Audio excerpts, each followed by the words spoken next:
কুর্গে আমাদের সেকেন্ড দিন, আর সকাল সকাল ব্রেকফাস্ট করে এখন বেরিয়ে পড়েছি সাইট সিনের জন্য।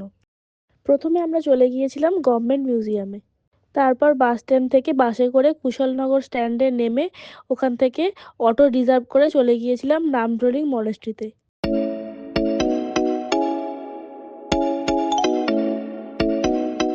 এখন চলে এসেছি আমরা হারাঙ্গি রিজার্ভারে।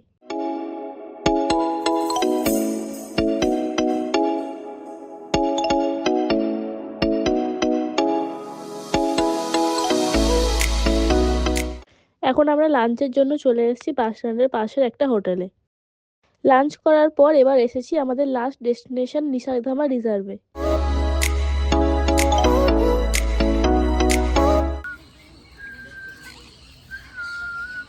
ফেরার পথে আমরা লোকাল মার্কেটে একটু ঘুরে হোটেলে চলে এসেছিলাম। আজকের মিনি ব্লগটা এই পর্যন্তই। আজকের মতো টাটা।